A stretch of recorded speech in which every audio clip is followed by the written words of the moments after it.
Hey everybody, it's Jason with Parallel Reality coming back with you today with an article from The Federalist. This is dated July 15th, and it says, Biden was never fit for office to begin with. And I think we know that this was a conversation that was being had before 2020, but I meant to say when he was nominated, people were like, is this guy okay? But let's get into it and see what they have to say. It says, who approved the Biden administration's 11th hour clemency decisions and authorized use of the auto pen?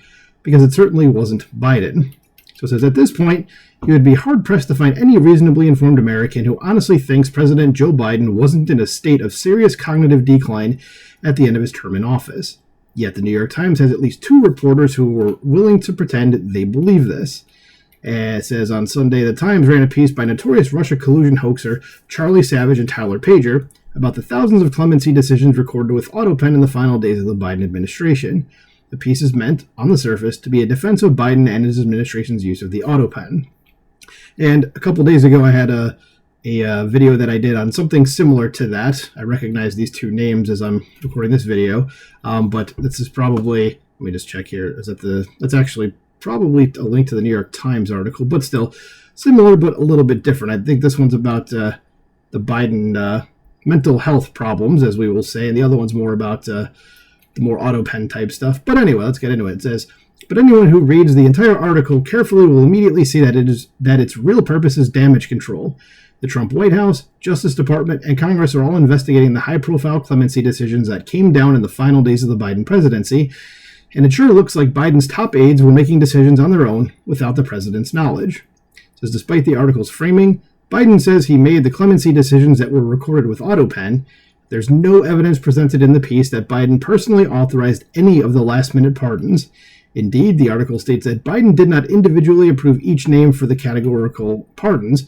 Rather than ask Biden to keep signing reversed versions, his staff waited and then ran the final version through the AutoPen, which they saw as routine. The overall picture that emerges from the article is that the entire pardon process was directed by top Biden staffers, not by Biden himself. Emails reviewed by the Times show that the use of the AutoPen was managed by Mr. Biden's White House staff secretary, Ms. Feldman.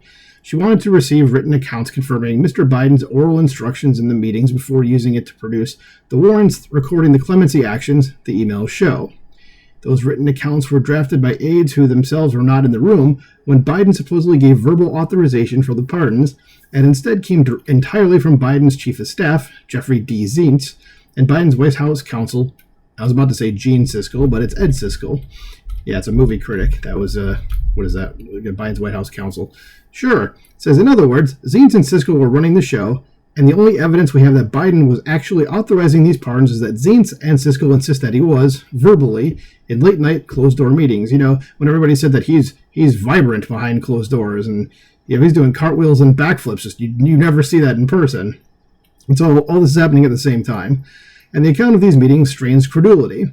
At the January 19th meeting, which took place in the Yellow Oval Room of the White House residence, Mr. Biden kept his aides until nearly 10 p.m. to talk through such decisions, according to people familiar with the matter. So you're telling me a president in obvious cognitive decline, who clearly could not function after a certain point in the early afternoon, whose White House regularly called a lid at noon, kept his aides until nearly 10 p.m. on his last day in office? Because I'm sorry, but that's just not believable. Correct.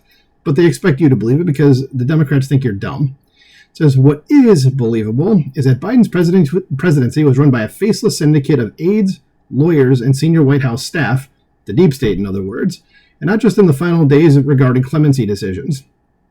Early on in the 2020 campaign, it was obvious to anyone who cared to pay attention and be honest that Biden wasn't all there and wasn't really in charge. Yeah, I remember commentary even saying that they're just keeping him in a basement for the whole campaign because of how bad he was. But then people would be like, no, he's okay. And it was like, well, then why isn't he out there doing more?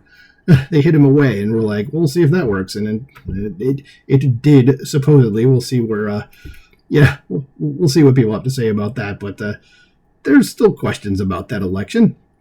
It says he awkwardly hid in his basement instead of campaigning, using COVID as the excuse. Because once he took office, Biden's decline was undeniable. His routine confusion on stage and in formal settings, his physical frailty and penchant for tripping, and his incessant verbal gaffes and nonsense made it obvious that he wasn't all there. Biden once repeatedly looked for a dead congresswoman in the crowd, says for a dead congresswoman, should be dead congresswoman, A-N, in the crowd at a White House event and called out her name. I remember that. That's not embarrassing at all. So that was in September 2022, long before his disastrous debate performance with Trump made it obvious that he was unfit to run for a second term, let alone serve as commander-in-chief. All along, the media ran cover for him, insisting anyone who questioned his mental acuity was a conspiracy theorist or acting in bad faith.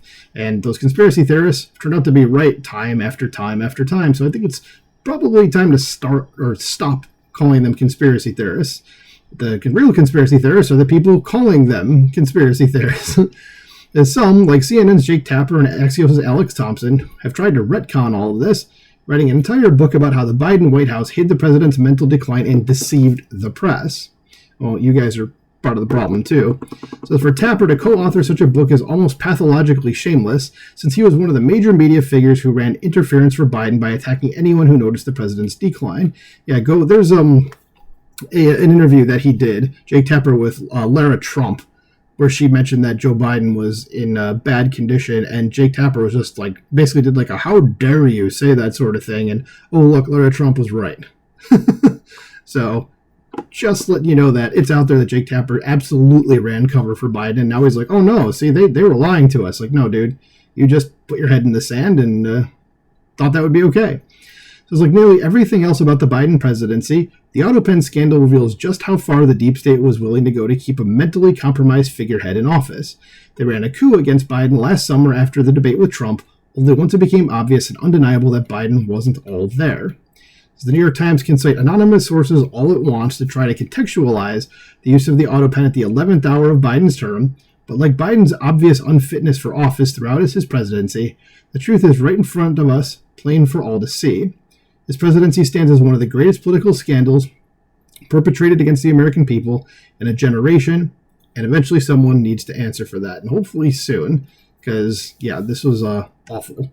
And we're out of it now, and thank God we have Donald Trump in the White House. So I'll leave it here. Let me know what you think about this in the comments below. Please like, share, and subscribe, and I will talk to you soon. Bye.